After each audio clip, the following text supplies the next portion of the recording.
Hey guys, what's going on? Rodimus Prime here. It is Tuesday, July 12th, 2022, and hopefully the vibes are good and your mind is sharp. And today it is Panthers preseason part 5. We are into the 5th week of this potential preseason.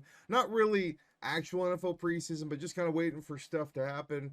We're going to be looking at some news stories, some projections, some predictions, and kind of what's going on with our Carolina Panthers. But sit back, relax, and let's look at the preseason part 5 of the Carolina Panthers for the 2022 season.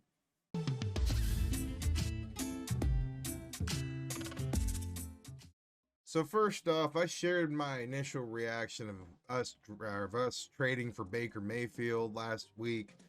I wasn't very happy with it. But if your team makes a decision, you got to stick with them. And I saw a video from Steve Smith kind of come out basically talking about this. And he had some words that really kind of resonated with me. He was a guy that was really harsh on Baker like me. But I'm going to go ahead and kind of go with Mr. Steve Smith's motto here. Well, we had one midweek report. Now we got two. So I'm going to just cut to it and get right down to business. Hey, folks, the Carolina Panthers. We keep pounding community.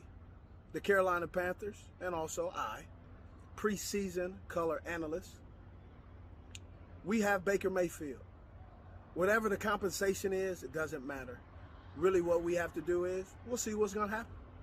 We hope for the best, and we pray the worst never happens. But ultimately, if you're going with your team, you got to roll with them. And I'm rolling with the Carolina Panthers, so that's what I got to do is go on my team. Go Baker. Go Baker. So I think Steve put it best there when he said, you got to ride with your team, and I'm going to do the same. I don't think he is correct in saying that Baker's going to be the starter right off the bat. We have to realize that we have Sam Darnold, and regardless, as it says here, we still have $18 million on the table for him.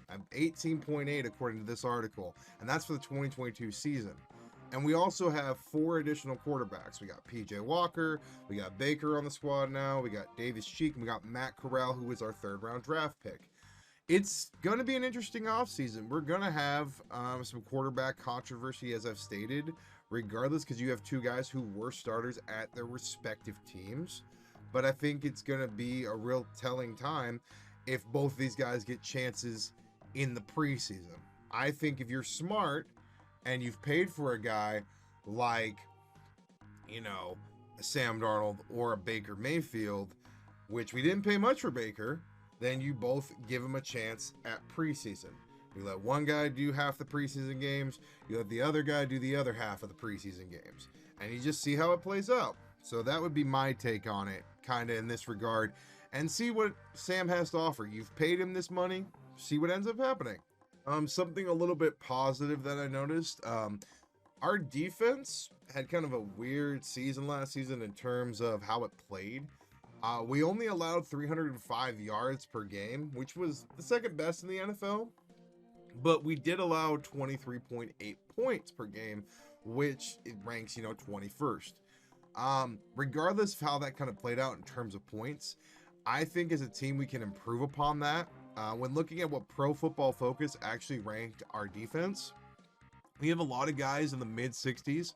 We have a few in the, in the 70s, like Shaq Thompson, Stephon Gilmore. I'm not surprised at their rankings. Jeremy Chin played really well. These are players that did extremely well. The one surprise for me, honestly, was Frankie Louvu. He played outstanding at a linebacker position, and he got an 84.8. He didn't get much of the snap percentage, but I think that he deserves that with that kind of ranking. I think he's going to be kind of one of those under-the-radar guys. And we, as a team, have always had a really good linebacking core, so I think that's something to really keep an eye on. I think if our offense plays well, doesn't do a lot of 3-and-outs, and we don't get pinned deep, I think our defense will increase in, really good playability. So for me, I think that that's something we can focus on as a positive, is that our defense did play extremely well. I think another thing that's worth addressing this week is David Tepper's tenure as the owner of the Carolina Panthers. He paid $2.275 billion for the franchise back on July 9th, 2018. We're in the 4th year of his reign, and when looking at the season since he's taken over, our record in that time has not been that great. We have gone with 22 wins, and we have ended up having 43 losses. So 22 to 43. That is almost, you've lost over half your, or almost 2-1 in your games. And even more so, Rule's kind of gonna be in some trouble this year if he can't get a winning record. Since Rule has come into the league as the head coach of our team, we have placed 3rd and 4th in the division, and we have a record of 10 and 23. So basically the same thing as Tepper. Both of these guys have not had success in Carolina, and realistically, we haven't had a winning season since 2017. So there definitely needs to be some things put in place or some changes made after the season, because I don't know if I can go through another 5-win season after we've had 3 straight 5-win seasons. It's not a good look when your team over the last 3 goes 15 and 34. That's not a great look for us. So I think Tepper needs to maybe make a change at coach, or Matt Rule needs to do something. But Rule's head is on the chopping block right now, and I hate saying that, but that's the truth if he doesn't play well. And I saw this article about 5 Carolina Panthers players set to turn heads in 2022 training camp. It's kind of like the final topic today. And I'm going to more talk about who I think on our team has real potential to be fantasy football standouts. If you're like me, you play you play fantasy football, and you really look forward to it every single year. For me, I really look forward to fantasy football. I've always enjoyed having a team going into it. And when I do it, I usually draft my team in the early stages, right before we get like any sort of play going on. Like I'm talking middle of August is when I usually do a draft. So for me, when I look at this year, I see 4 players being potential worthy pickups for your fantasy league. I feel that you might as well pick up Baker Mayfield as a potential option as a QB2. I think he's an interesting prospect because he is in a new system, and I think he does have something to prove. And regardless of, I think, of playing ability, I think it's still worth exploring as a potential backup, because you might have a game where there's a statistical anomaly where he's not playing a great team, but he's a starter, and he comes out and he puts up 25 to 30 points for you in non-PPR leagues. Now, for me, I think the second player that's worth looking at is obviously DJ Moore. DJ Moore has easily become a top 15 wide receiver in the league. He's had great numbers every single year as he's played, and I think he's worthy of at least, if not a wide receiver 1, a wide receiver 2 spot. I think that he could easily comfortably be put there, and you could look at easily 15 to 20 points a week. So I think that that's a good choice. Robbie Anderson is another good choice. I think Robbie Anderson is at least worthy of a flex choice. I think him and DJ Moore complement each other really well. I think Robbie gets more deep shots, whereas DJ gets a lot of the close routes.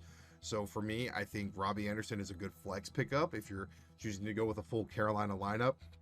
And I think fourthly, and this one has kind of been one that's, been the obvious one, and I say for last, it's Christian McCaffrey. The guy for the last few years, top 5, top 10 running back in fantasy, easily a running back 1. And it's a no-brainer. I think he's finally going to be healthy this year. I think it's a good pickup for anybody who's played fantasy. And yeah, those are my 4 guys. So Baker Mayfield, DJ Moore, Robbie Anderson, and Christian McCaffrey. And as I've stated, I'm going to ride with my team. My team made a pickup, a trade that I didn't necessarily agree with, but you got to stick with your team no matter what. And I've already said my piece, and all I can do is hope he plays well. That's all I can do, is that our team comes together, we rally together as a team, and we play well. If we can get double-digit wins for me, that is a win for the season, because nobody expects us to get double-digit wins. So I'm hopeful, and these are kind of like my thoughts and my news topics this week, guys, and kind of like what's going on in the preseason of the Carolina Panthers. But all right, that's going to do it for me. Thank you so much for watching. As always, the opinions stated in this video are my own, so you don't got to agree with them, but I appreciate you sitting through the entirety of the video.